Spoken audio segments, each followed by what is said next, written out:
Bismillahirrahmanirrahim. Names Virtual Academy में खुश आमदीद. I am Aftab Hussain Samo. Today is lecture number 51 and the topic is the Gulfs of the world.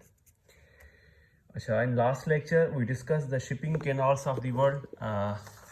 This is last lecture in which we discuss the shipping canals, St. Lawrence, Suez Canal. Similarly, we discuss the Panama Canal and so on. In this lecture, we discuss the Gulf. What is Gulf? Gulf is a portion of ocean. ही हिकु portion हूंदो आहे ocean जो that penetrates land, जेको penetrate कंदो आहे अंदरि ज़मीन लैंड में समुंड जॾहिं अंदरि वञे पेनिट्रेट थिए त उन खे असां जेको आहे छा चवंदा आहियूं, गल्फ चवंदा आहियूं. अच्छा, गल्फ जेको आहे वेरी कंदो आहे साइज़ में, शेप में ऐं डेप्थ में. उनजी शेप, साइज़ ऐं उनजी जेका डेप्थ आहे उहा वेरी थींदी आहे. ठीकु आहे. There are larger and more deeply indented than bays. उहे बेज़ खां तमामु घणा थोरा वॾा थींदा नी ऐं डीपली इंटेंडेड हूंदा नी. अच्छा, गल्फ में be found by movement in the earth crust. जॾहिं मूवमेंट थींदी आहे अर्थ क्रस्ट जी, या जॾहिं तव्हां ॾिठो आहे अर्थ क्विक ईंदा नी या मुख़्तलिफ़ त समुंड जेको आहे ज़मीन ते कई पवंदो आहे, त इन जे करे बि गल्फ ठही वेंदा नी.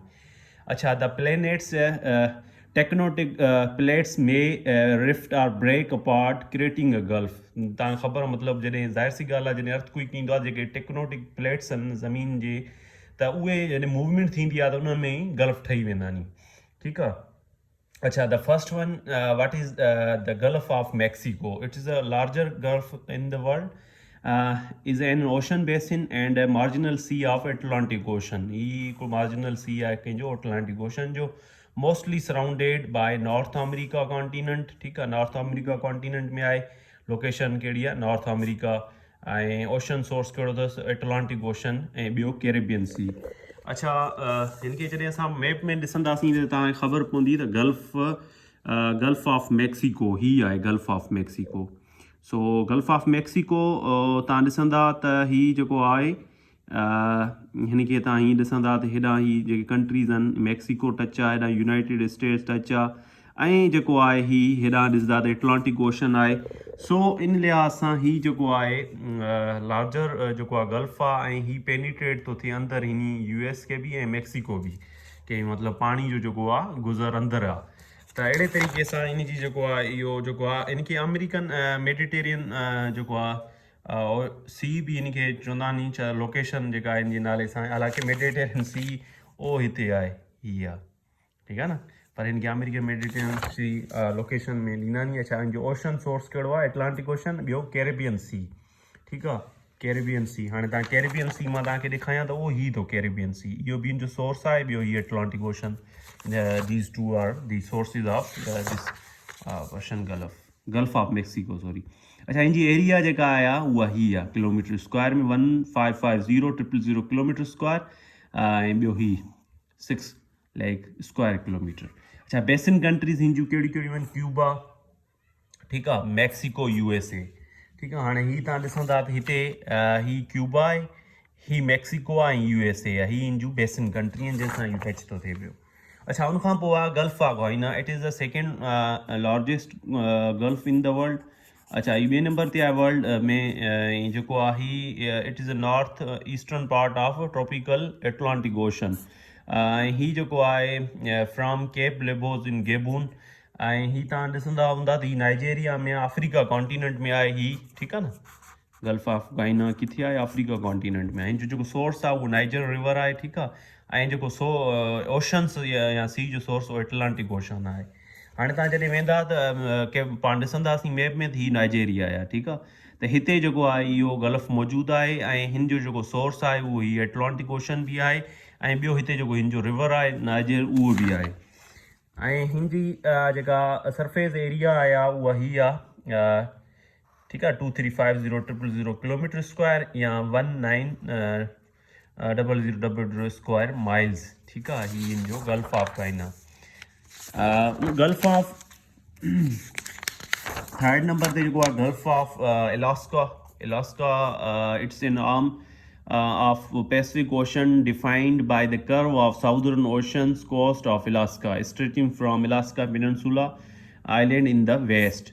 अच्छा, हाणे ही तव्हांखे मां ॾेखारींदो हलां त ही हिकिड़ो पैसिफिक ओशन जी जेको आहे छा आहे आम आहे अहिड़ी ही पैसिफिक ओशन आहे ही गल्फ ऑफ इलास्का आहे जेको ही इलास्का US जी जेका आहे वॾी स्टेट आहे बाय एरिया हिते ही कैनेडा आहे त ही जेको आहे हू चए थो आम आहे कंहिंजी पैसिफिक ओशन जी ज़ाहिर सी ॻाल्हि आहे तव्हां ॾिसंदा त ही अंदरि कई पियो त ही इलास्का खे टच थो थिए पियो हेॾां ही कैनेडा खे बि टच थो थिए पियो त ही जेको आहे कहिड़ो आहे ही मतिलबु इलास्का पेननसुला खां स्ट्रेच थिए थो पियो ऐं जेको आहे वेस्ट में आहे कोर्डिक आइलैंड जे वेस्ट में आहे ठीकु आहे लोकेशन हिनजी शोर ऑफ इलास्का आहे साउथ ठीकु आहे रिवर सोर्स त सस्टिन रिवर ऐं पैसिफिक ओशन ज़ाहिर सी ॻाल्हि आहे ओशन हुते आहे इन जे करे इहो सोर्स आहे हुनजो ऐं basin countries USA and Canada ऐं USA एंड कैनेडा इन जे करे जो त ही कैनेडा सां बि हितो टच थो थिए पियो ही गल्फ ऑफ इलास्का ही कैनेडा हेॾां ही इलास्का आहे ठीकु आहे त ही ॿिन्हिनि कंट्रीज़ जो बेसिन आहे ऐं हिनजी जेका एरिया आहे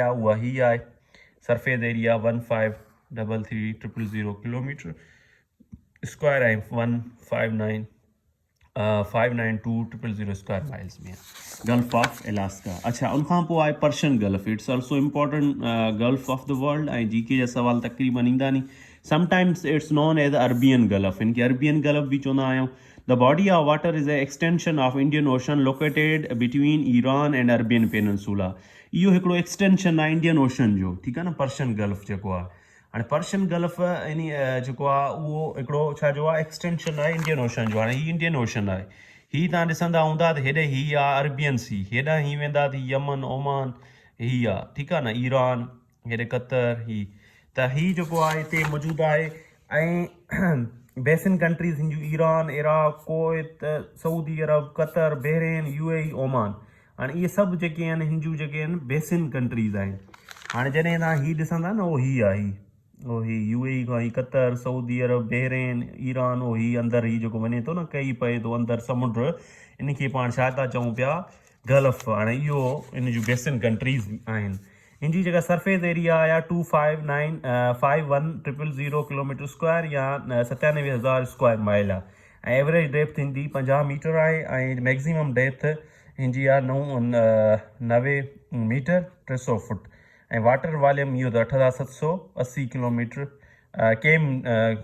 किलोमीटर क्यूब ऐं 21 ठीकु आहे 2100 हाणे इहो आहे पर्शियन गल्फ ठीकु आहे न इनखे अरबियन गल्फ बि चवंदा आहिनि इन जे हिसाब सां इहो मशहूरु आहे उनखां पोइ ही मतिलबु मां कुझु इम्पोर्टेंट गल्फ जीअं पंहिंजे एशिया जे हिसाब सां गल्फ ऑफ कच्छ खे मां 5 नंबर ते खणी लिखियो आहे हूअं त ॿिया बि आहिनि पर इनखे इहो इम्पोर्टेंट आहे MCQ जे हिसाब सां सो सीरीज़ वाइज़ इनखे मां 5 नंबर ते लिखियो आहे त gulf of Kutch it is located in peninsular region of Kutch and Saurashtra ठीकु आहे bounded in the state of Gujarat and the border Pakistan ऐं पाकिस्तान ऐं इंडिया जो जेको बॉर्डर आहे गुजरात ऐं पाकिस्तान सूबे जे सिंध सूबे जो जेको बॉर्डर आहे ऐं होॾां इंडियन जी जेका गुजरात साइड आहे त हिते ई जेको आहे हिते ई मौजूदु आहे हिन एरिया में हीअ अरबियन सी आहे हितां ही जेको आहे पर्शियन ही जेको आहे गल्फ ऑफ कच्छ आहे ठीकु आहे ऐं इहो इम्पोर्टेंट आहे हिते रन ऑफ कच्छ जंहिंखे पाण मशहूरु हुयो ऐं हिते लड़ाई बि पाकिस्तान जी इंडिया सां लॻी नी एरिया ते त हीअ जेको आहे एरिया हिनजी जेका 50 किलोमीटर वाइड एंट्रेंस ते हिनजी एतिरी आहे ऐं सरफेस एरिया हू 99 माइल्स आहे राउंड अबाउट 150 किलोमीटर इहो आहे मैक्सिमम डेप्थ हिनजी 123 मीटर आहे 403 फुट ठीकु आहे न it opens towards Arabian sea facing gulf of Oman हाणे तव्हां ॾिसंदा त हिते अरबियन सी खे ही जेको आहे फेस करे थो पियो ऐं गल्फ ऑफ ओमान बि जेको आहे इन सां नज़दीक आहे ठीकु आहे न अच्छा गल्फ ऑफ ओमान किथे आहे गल्फ ऑफ ओमान ऐं इनखे मकरान जो गल्फ बि चवंदा आहिनि या सी ऑफ मकरान बि चवंदा आहिनि इहो बि ईअं इंडियन ओशन में आहे साॻी जॻह ते मौजूदु आहे जिते हीअ आहे इन सां नज़दीक आहे gulf of Oman connects the Arabian sea with state of Hormuz हाणे इहो जेको आहे हीअ जेको आहे अरबियन सी खे कंहिं सां कनेक्ट करे थो पियो हॉर्मज़ सां ठीकु आहे न गल्फ ऑफ ओमान हाणे ओमान किथे आहे उहो हीअ आहे इहो इनखे ॿिन्हिनि अरबियन सी खे इनखे कनेक्ट करे थो पियो ठीकु आहे स्ट्रेट ऑफ हॉर्मज़ खे which runs into the Persian gulf it border Iran and Pakistan ठीकु आहे on north on south Oman and UAE on west हाणे ईरान ऐं पाकिस्तान इन जे नॉर्थ में आहिनि हाणे ईरान ऐं पाकिस्तान ही पाकिस्तान आहे ऐं ही अॻिते वेंदा त ही ईरान आहे इन जे नॉर्थ में आहिनि ऐं साउथ में जेको आहे हिन जे में ओमान आहे ठीकु आहे उहो ही साउथ में ओमान ऐं वेस्ट में UAE आहे। अच्छा, हिन जी जेका western countries Oman, Pakistan, Iran and UAE आहिनि, मैक्सिमम डेप्थ 3700 मीटर 12100 फुट ऐं मैक्सिमम डेप्थ विड्थ जेका 340 किलोमीटर। सरफेस एरिया हिन जी ही आहे 115,000 किलोमीटर स्क्वायर या 44,000 स्क्वायर माइल्स। सो ये जेके हुआ इंपॉर्टेंट MCQs हुआ गल्फ ऑफ जेके दुनिया जा गल्फ आहे उनमां कुझु पाण जेके मशहूरु गल्फ आहे उहे कवर कयासीं। Hope U understand this. Thank U.